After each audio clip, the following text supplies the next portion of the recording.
لله وكفى والصلاة والسلام على خاتم الأنبياء سيدنا وحبيبنا وشفيعنا محمد المصطفى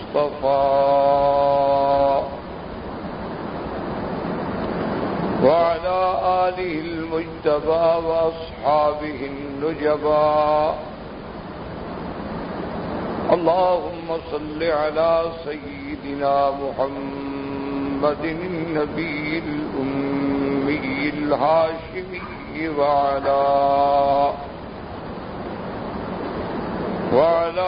آله وأصحابه نجوم الهدى. أما بعد فقد قال الله تبارك وتعالى في القرآن المجيد والفرقان الحميد. أعوذ بالله من الشيطان الرجيم. بسم الله الرحمن الرحيم. الحمد لله رب العالمين الرحمن الرحيم مالك يوم الدين.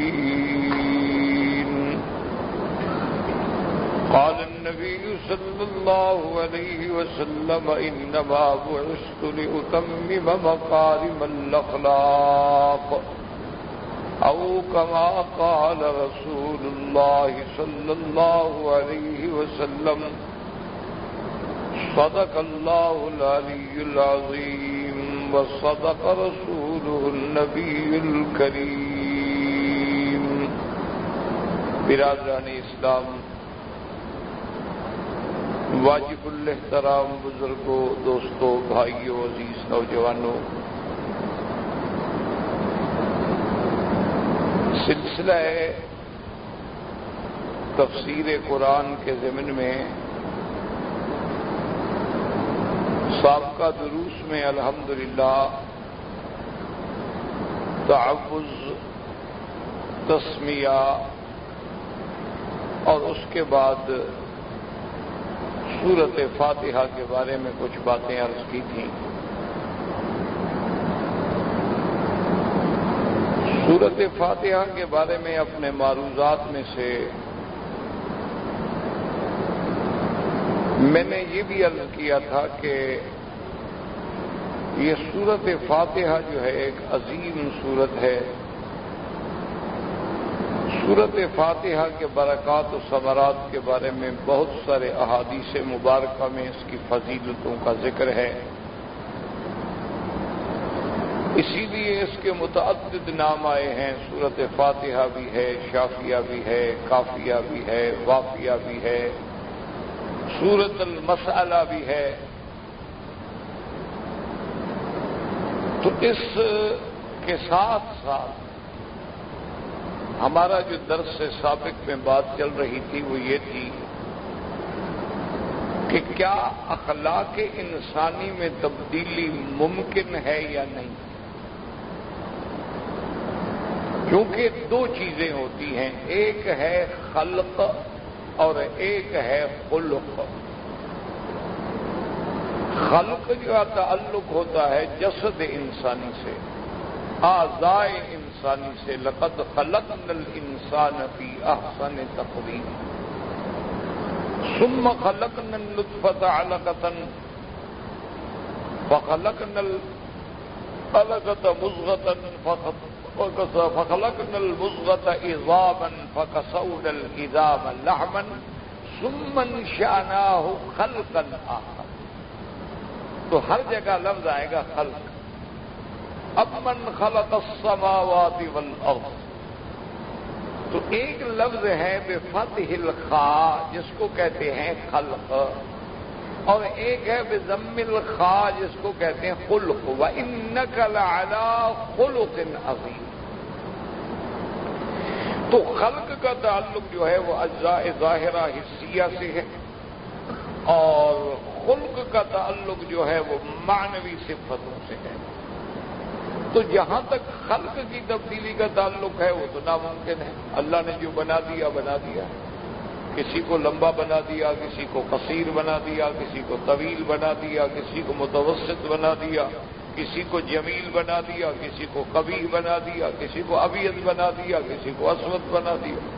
تو یہ تو اللہ کا ایک نظام ہے، تکوینی امور ہیں، اور لا تبدیل لخلق اللہ. اللہ تبارک و تعالیٰ کی اس تخلیق کو تبدیل نہیں کیا جا سکتا. حتیٰ کہ اسی لیے جو عارضی تبدیلی ہوتی ہے نا، اس کو بھی اسلام نے منع کر دیا. یعنی جو عارضی تبدیلیاں ہیں کہ جیسے کوئی عورت اپنے بھاویں جو ہیں وہ بال نکال نکال کے باریک کرتی ہے کہ لوگوں کو دیکھنے میں معلوم ہو کہ اس کے بھاویں بہت باریک ہیں، حالانکہ وہ باریک نہیں تھے، لیکن بال اکھاڑ لیے گئے، نکال لیے گئے. یا اسی طرح الواشمات والمستوشمات الواصلہ والمستوصلہ المغیرات بخلق اللہ. تو اس کو اللہ تبارک و تعالیٰ کے نبی نے منع فرمایا ہے کہ اپنے بالوں سے کسی کے بال لگا لینا، یعنی وگ لگا لینا، یوں سمجھ لیں، یہ ثابت کرنے کے لیے کہ میرے بال بہت لمبے ہیں. تو اسی طرح یا گندوانا، داغ لگوا کے پھول بنانے، تو یہ چیزیں جو ہیں سب اسلام نے منع کی. یہ بھی ایک تغیر خلق اللہ کہ جو چیز اللہ نے نہیں بنائی ہے تو ہم اس کو کیوں آپ بگاڑیں، کیوں بنانا چاہتے. ہاں ایک ہے عیب کی اصلاح کرنا، وہ شریعت میں جائز کہ بعض عورتوں میں کوئی چیز چہرے پہ آ گئی جو اس کے لیے بدنما ہے، عیب لگتا ہے، اس کا علاج ہو سکتا ہے، اس کا علاج کوئی منع نہیں. اچھا کسی کا دانت پہ دانت چڑھ گیا ہے، دانت غلط ہے، دانت ٹیڑھا ہے، لیکن المتفلجات کہ دانتوں میں خود فاصلہ کر کے حسن پیدا کرنا، یہ جو ہے وہ منع ہے. لیکن اگر علاج کیا جائے تو وہ جائز ہے. ایک ہوتا ہے کہ بعض لوگ تقویم کرواتے ہیں بڑے بڑے لوگوں میں کہ دانتوں کے درمیان کے دانت بالکل برابر ہوں، سفیدی ہو، درمیان کا فاصلہ جو ہے وہ بھی برابر ہو. تو اس طرح اب اس کو اور ذرا ماڈرنائز کر دیا گیا ہے کہ اس میں ہیرے کی کنی بھی رکھ لیتے ہیں. بڑی بڑی مہارانیاں ہوتی ہیں یا شہزادیاں ہوتی ہیں، تو تاکہ جب وہاں سے تو وہ چمک، جو کہ وہ ہیرا ہے، ڈائمنڈ ہے، اس نے چمک دکھانی ہے. اچھا کبھی کبھی اللہ کی رحمت ہے، ان کا یہ فیشن ان کی موت کا باعث بھی بن جاتا ہے. کبھی وہ ہیرا اگر اندر چلا جائے سب کچھ کاٹ کے لے جاتا ہے وہ الحمدللہ. تو جس چیز سے اسلام نے منع کیا اس میں بڑی حکمت ہے، اس کے اندر بڑے فوائد ہیں. تو بہرحال بات یہ ہو رہی تھی کہ کیا خلق انسانی میں بھی تبدیلی ہو سکتی ہے. اسی پہ میں نے اپنے صاحب کا درس میں عرض کیا تھا کہ فلاسفہ یونان جو تھے وہ تو قائل نہیں، وہ کہتے ہیں جی خلق میں بھی تبدیلی نہیں ہو سکتی. وہ کہتے ہیں کہ جیسے خلق میں تبدیلی نہیں ہو سکتی، خلق میں بھی تبدیلی نہیں ہو سکتی. اسی لیے ایک بڑا مشہور محاورہ سنا ہوگا آپ نے کہ اگر آپ نے سنا ہو کہ پہاڑ اپنی جگہ سے ہٹ گیا ہے تو مان لو، اگر یہ سنا ہو کہ فلاں بندے نے اپنی عادت بدل لی ہے تو نہ مانو کہ عادت نہیں بدلتی، پہاڑ اپنی جگہ سے ہٹ سکتا ہے. اسی لیے آپ دیکھیں نا کہ بعض لوگوں کو اللہ معاف فرمائے کہ بعض بری عادتیں ہو جاتی ہیں، سگریٹ کی عادت ہو گئی، پان کی عادت ہو گئی، یعنی حالانکہ معمولی سی چیزیں ہیں، قوت ارادی سے تعلق ہے ان کا. اگر قوت ارادی مضبوط ہو تو یہ کوئی چیز ہی نہیں، لیکن جب عادت ہو جائے تو بندہ مجبور ہو جاتا ہے. حضرت اللہ شاہ بخاری رحمۃ اللہ علیہ نے فرمایا کہ بعض لوگ ہمارے جو سگریٹ کے عادی تھے یا نسوار رکھنے کے عادی تھے یا چائے پینے کے عادی تھے، انہوں نے فرمایا ان لوگوں کی وجہ سے ہماری تحریکیں فیل ہو گئی، کیونکہ 2 دن 4 دن کے بعد وہ معافی مانگ لیتے تھے، لہٰذا بات تو ختم ہو گئی. جب کارکن معافی مانگنے پہ آ جائیں، جب لوگ جھک جائیں تو تحریکیں تو ختم ہو جاتی ہیں. اس لیے انہوں نے کہا کہ یہ اسی لیے بعض لوگ کہتے تھے کہ عادت نہ بنائیں آپ کسی چیز کو. چائے ہے ٹھیک ہے، حلال ہے پی لیں، لیکن اس کو اپنے اوپر مسلط نہ کر دیں کہ نہ ملے تو آدمی پاگلوں کی طرح بھاگ رہا ہو، پھر رہا ہو. تو اس لیے وہ مولانا آزاد رحمۃ اللہ علیہ نے ایک جگہ پہ بڑا عجیب جملہ لکھا ہے نا کہ دامن اگر بھیگتا ہے تو بھیگ جانے دیجیے. انسان ہے نا، گناہ تو ہو جاتے ہیں، خطائیں تو ہو جاتی، بندہ جو ہوا، لیکن ہاتھوں میں اتنی دم رہے کہ جب چاہا نچوڑ کے رکھ دیا. یہ نہیں کہ پھر آدمی اسی میں ڈوب جائے اور اس کے لیے ہمیشہ کے لیے ختم ہو جائے. تو اس لیے انہوں نے فرمایا کہ اگر انسان ہے خطا تو ہوتی ہے، کلنا خطاؤن وخیر الخطائین التوابون، لہذا اگر دامن بھیگتا ہے تو بھیگنے دو، لیکن ہاتھوں میں دم رہے کہ جب چاہا اسے نچوڑ کے رکھ دیا، صاف کر دیا۔ تو اس لیے میرے کہنے کا مقصد یہ تھا کہ وہ اس کے قائل نہیں، وہ کہتے ہیں جی عادت نہیں بدلتی۔ اچھا، ان میں فلاسفہ یونان میں ایک گروہ متاخرین میں پیدا ہوا جو اس بات کا قائل ہے کہ خلق جو ہے، عادات جو ہیں، وہ کہتا ہے وہ بدل سکتی ہیں، لیکن اس کے لیے بہت بڑی محنت کرنی ہوگی، بہت بڑی تپسیا اور بہت بڑا دھیان اور بہت بڑے مراقبات اور بہت بڑی مشقتوں سے بدن کو گزارا جائے گا۔ تو جب ہم مشقت میں ڈالیں گے تو مشقت کی کٹھالی میں اس کو پگھلائیں گے تو پھر جا کر شاید عادت بدل۔ یہ انہی سے لیا ہے ہندوؤں نے، بدھ مت نے، یدھ مت نے، جوگیوں نے، یہ سب ان سے لیا، اس فلسفے کا اثر ہے کہ سر منڈالیں گے، شادیاں نہیں کریں گے، گوشت نہیں کھائیں گے، بھوکے رہیں گے، چلہ کشی کریں گے، قبرستانوں میں بیٹھے رہیں گے، پہاڑوں کی غاروں میں بیٹھے رہیں گے۔ یہ وہ اپنے نفس کو مار رہے ہوتے ہیں کہ ہم نفس کو اتنا مار دیں گے کہ اس کو ہم کچل دیں گے، اس کے اندر کوئی طاقت نہیں رہے گی، پھر جا کر یہ ہماری بات مانے گا، تو پھر جا کے اصلاح ہو سکتی ہے۔ بہرحال لیکن اسلام ان باتوں کا قائل نہیں۔ اسلام کے اندر نہ رہبانیت ہے، اسلام کے اندر نہ کہانت ہے، اسلام کے اندر نہ ترک دنیا ہے، اسلام کے اندر نہ ترک معاشرت ہے، بلکہ اسلام یہ کہتا ہے ساعتن الی ھذا و ساعتن الی ھذا، دین کا بھی کام کرو، دنیا کا بھی کام کرو، معاملات بھی کرو، نوکری بھی کرو، تجارت بھی کرو، دوستوں کو بھی ملو، بلکہ ولی نفسک علیک حق ولی عینک علیک حق ولی اہلک علیک حق ولی جیرانک علیک حق۔ اور اسلام کیا ہے؟ آت کل ذی حق حقہ، ہر حق والے کو حق دو، تیرے دوست کا بھی حق ہے، تیرے نفس کا بھی تجھ پہ حق ہے، تیری اہلیہ کا بھی تجھ پہ حق ہے، تیری اولاد کا بھی تجھ پہ حق ہے، تیری آنکھوں کا بھی تجھ پہ حق ہے۔ ہر چیز کے حقوق کو اپنے اپنے وقت پہ ادا کرو، اپنے نفس کو آرام پہنچاؤ۔ اللہ نے اگر نعمتیں عطا فرمائی ہے، یا ایھا الرسل کلوا من طیبات، یعنی ما رزقناکم، پاکیزہ چیزیں جو اللہ کی ہیں، بالکل اما بنعمت ربک فحدث، جیسے کہ حدیث میں آتا ہے حضور پاک نے ایک صحابی کو دیکھا کہ وہ بیچارے کے حالات لباس کے بڑے یعنی رسل حال تھے، تو آپ نے فرمایا حل عندک من مال، تمہارے پاس کوئی اللہ کے بندے کو مال وال ہے؟ تو اس نے کہا یا رسول اللہ نعم من جمیع الانواع، ہر قسم کا مال میرے پاس ہے، بکریاں ہیں، گائے ہیں، اونٹ ہیں۔ تو آپ نے فرمایا حل ترى علیہ ما ترى علیک اثر النعمت، اگر اللہ نے تمہیں اتنی نعمتیں دی ہیں اس کا اثر تو تمہارے بدن پہ کوئی نہیں نظر آ رہا۔ اگر اللہ نے تمہیں مال دیا ہے، اللہ نے تمہیں آسائش دی ہے، تو تیرے بدن کا بھی تو حق ہے، اچھا کپڑا پہنو، اچھی اس کو خوراک دو، صاف ستھرے رہو۔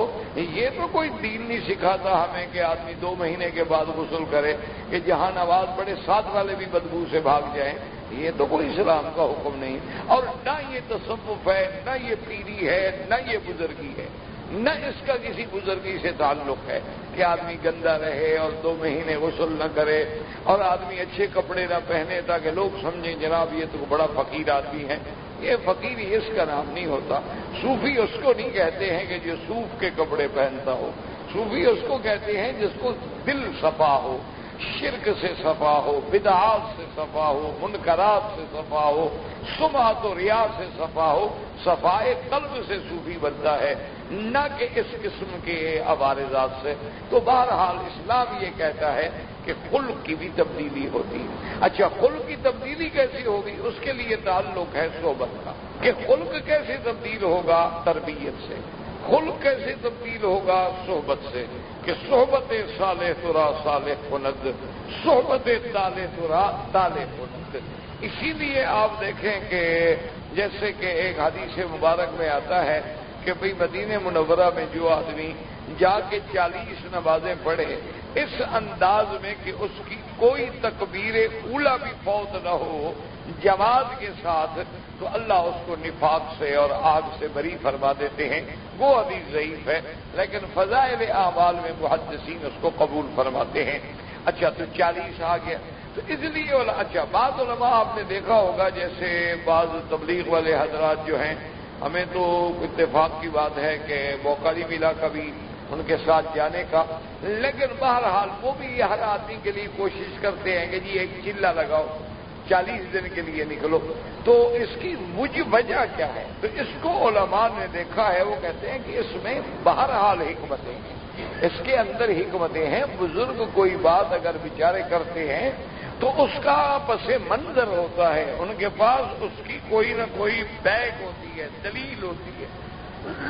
وہ کہتے ہیں کہ دیکھو اللہ نے قرآن میں حضرت موسیٰ علیہ السلام کو جب کوہ طور پہ بلایا وَتَمَّ مِيقَاتُ رَبِّهِ 40 لَيْلَةً 40 رات بٹھایا، وہاں 35 رات کیوں نہیں بٹھایا، 41 راتیں کیوں نہیں بٹھایا، 40 کیوں رکھا؟ تو معنی یہ ہے کہ اس عدد میں کوئی حکمت تو تھی نا کہ اللہ نے 40 راتیں ان کو بٹھایا۔ اللہ نے ہر نبی کو نبوت 40 سال کے بعد دی ہے، 45 سال کے بعد کیوں نہیں دی، 35 سال کے بعد کیوں نہیں دی؟ اچھا اسی طرح جو مقام ہے انسان کی نبوت اور یعنی بڑھوتری کے رک جانے کا، منتہا پہ پہنچنے کا، فلما بلغ اشدہ بلغ 40 سنۃ، وہاں بھی 40 کا عدد ہے، تو اس کا مطلب ہے کہ 40 کے عدد میں کوئی حکمت ہے۔ اچھا اسی طرح آپ دیکھیں کہ جب آدمی پہلے پیدا ہوتا ہے نطفہ، نطفے کے بعد علقہ، علقہ کے بعد مضغہ، مضغہ کے بعد کسون العظام ثم انشأنا، اس کا فرق جو ہے 40 دن ہے۔ پہلے 40 دن نطفہ، پھر 40 دن کے بعد علقہ، پھر 40 دن کے بعد مضغہ، تو یہ بھی مدت کا جو فرق ہے وہ 40 کا ہے۔ تو علماء نے اس کا مانا ہے کہ 40 کے بعد بھی تغیر آتا ہے کہ پہلے نطفہ تھا، پھر وہ علقہ بن گیا، پھر 40 دن کے بعد تغیر آ گیا، اب جناب وہ ایک اور کیفیت میں آ گیا۔ تو مانا یہ ہے کہ کیا اچھا اسی طرح حدیث میں آیا کہ جو آدمی 40 حدیثیں یاد کر لے وہ علماء میں لکھا جائے گا، تو وہاں بھی 40، اس لیے بڑے بڑے محدثین نے 40 لکھی، 40 حدیث امام نووی رحمۃ اللہ علیہ نے اور بڑے بڑے لوگوں نے اور بڑے بڑے محدثین نے 40 یومن کو رکھا ہے۔ تو اس لیے علماء کہتے ہیں کہ بھئی 40 دن کے لیے نکلو، کیونکہ اس 40 دن میں جب ہم گھر سے کاٹ لیں گے، ماحول سے کاٹ لیں گے، اس کو دوسری جگہ لے جائیں گے اور 40 دن اس کو نماز پڑھائیں گے، تہجد پڑھائیں گے، دعائیں کرائیں گے، مانا تغیر آئے گا، تبدیلی آئے گی۔ اب وہ لازم بندہ بدلے گا، اس میں تبدیلیاں آئیں گی۔ اگر بے نماز ہے نمازی بن جائے گا، اگر وہ چور ہے تو امانت والا بن جائے گا، اگر وہ بددیانت ہے تو دیانت دار بن جائے گا، مانا اخلاق اس کے تبدیل ہوں گے۔ تو اس لیے علماء فرماتے ہیں، علماء اسلام اس بات کے قائل ہیں کہ اخلاق کی تبدیلی ہوتی، بس فرق اتنا ہے کہ پہلے زمانے میں یہ ہوتا تھا کہ جو لوگ آئے اور حضور پاک کے ہاتھ پہ ہاتھ رکھا مسلمان ہوئے تو مقام نبوت اتنا بلند تھا کہ بس وہ ایک ہی نظر میں ساری منزلیں طے ہو جاتی تھی، ایک منٹ میں انقلاب آ جاتا، بس آدمی نے ہاتھ سے ہاتھ ملایا اور اس نے کہا واللہ یا رسول اللہ، جب تک میں نے کلمہ نہیں پڑھا تھا سب سے زیادہ بغض مجھے آپ کی ذات سے تھا، یہ کیا ہو گیا مجھے کہ اب سب سے زیادہ محبوب مجھے آپ ہو گئے ہیں، سب سے زیادہ بغض آپ کے شہر سے تھا، اب آپ کا شہر ساری دنیا سے مجھے پیارا ہو گیا، دیکھو کیسے انقلاب آ گیا فوراً۔ وہ مقام نبوت تھا کہ اللہ تبارک و تعالی نے ان کے ہاتھ میں، ان کی صحبت میں، ان کی نظر میں، ان کی بات میں ایسے اثرات رکھے تھے کہ ایک منٹ میں تبدیلی آ جاتی تھی، اس کے بعد پھر وہ اثرات آہستہ آہستہ کم ہوتے گئے۔ تو بہرحال خلاصہ یہ ہے کہ بچے کے اخلاق کے اندر بھی تبدیلی آتی ہے اور اخلاق کے حسنہ بھی ہو سکتے ہیں اور اخلاق سیئہ بھی ہو سکتے ہیں۔ اس لیے اطباء کہتے ہیں، جو پرانے بڑے بڑے اطباء گزرے ہیں، وہ کہتے ہیں کہ بچہ مثلا دودھ پینے والا ہے، وہ بول نہیں سکتا، وہ کہہ کچھ نہیں سکتا، وہ چل نہیں سکتا، وہ جھگڑ نہیں سکتا، لیکن اس کے سامنے بھی ماں باپ کبھی جھگڑا نہ کریں، ماں باپ کوئی گناہ نہ کریں، ماں باپ کوئی بری حرکت نہ کریں، ماں باپ کو یعنی اختیار نہ کریں، وہ کچھ نہ سمجھے، لیکن اس کا جو ذہنی کمپیوٹر ہے اس کے اندر فیڈ ہو رہی ہیں ساری حرکتیں، تو وہ بڑا ہونے کے بعد ان حرکات کے کو لیتا ہے۔ اسی لیے اب آپ دیکھیں نا، ایک حدیث مبارک بھی ہے، میرے آقا نے فرمایا کل مولود یولد علی الفطرۃ فابواہ یحودانہ او ينصرانه او يمجسانه او كما قال رسول اللہ صلی اللہ علیہ وسلم. حضور نے فرمایا اللہ نے ہر بچے کو دین فطرت پہ پیدا کیا. کیا مانا کہ اگر ایک بچہ پیدا ہو اس کو آپ غار پہ چھوڑ دیں, پہاڑوں کی چوٹیوں پہ چھوڑ دیں, اس کو کوئی بندہ بھی نہ ملے, اس کو وہی وہ پڑھے اور عقل آ جائے تو وہ توحید کو وہی سمجھ لے گا, کوئی اس کو نہ سمجھائے کیونکہ دین فطرت پہ پیدا ہوا ہے, وہ فطرت کو سمجھتا ہے, اس کو کوئی کچھ نہ کہے. فرمایا فَأَبَوَاهُ يُهَوِّدَانِهِ, اگر ماں باپ یہودی ہیں تو بچے کو یہودیت کی طرف لے جاتے ہیں, ماں باپ نصرانی ہیں تو بچے کو نصرانیت کی طرف لے جاتے ہیں, ماں باپ آتش پرست مجوسی ہیں تو آپ مجوسیت کی طرف لے جاتے ہیں. اسی طرح معنی یہ ہے کہ اگر مسلمان ہیں تو وہ اسلام کی طرف لے جاتے ہیں, تو معنی یہ ہے کہ وہ عادات, وہ اخلاق ان میں اثر کرتا ہے. ہمارے ملک میں ایک بہت بڑے عالم تھے, اتفاق سے وہ امریکہ چلے گئے, مدت پرانی بات ہے, بہت بڑے عالم تھے, بڑے قابل, بڑے فاضل, بڑے لائق آدمی تھے. تو ان کے ایک دوست تقریباً کوئی 20-25 سال کے بعد اتفاقاً امریکہ کی اسی اسٹیٹ میں گئے جہاں وہ عالم رہتے تھے. ان کے پاس ان کا ایڈریس تھا, تو انہوں نے کہا چلو اتفاق سے آ گیا ہوں تو مل لوں. تو وہاں جب گئے تو انہوں نے ان کے گھر پہنچنے کے بعد ان کی کال بیل بجائی, گھنٹی تھی, تو اندر سے ایک لڑکی نکلی اور وہ تو منی اسکرٹ میں اور بالکل لباس ایسا پہنا ہوا ہے کہ گویا لباس شرما رہا تھا. بندے نے کیا شرمانا ہے, لباس کو بھی شرم آ رہی ہوگی. تو بہرحال وہ بیچارے سر جھکا کے کھڑے ہو گئے. انہوں نے پوچھا بھی مولوی صاحب کو ملنے آیا ہوں, فلاں مولانا کو, تو وہ ہیں گھر میں. تو انہوں نے کہا کہ ہاں ہیں, آپ کون ہیں؟ ان کا میرا یہ نام ہے, میں پاکستان سے آیا ہوں, اطلاع فرما دیں اگر وہ تھوڑی دیر کے بعد اطلاع ہو. تو انہوں نے مجھے بلا لیا. وہ کہتے جب میں اندر گیا تو میں دیکھ کے حیران ہو گیا کہ اتنا بڑا عظیم کتب خانہ ہے.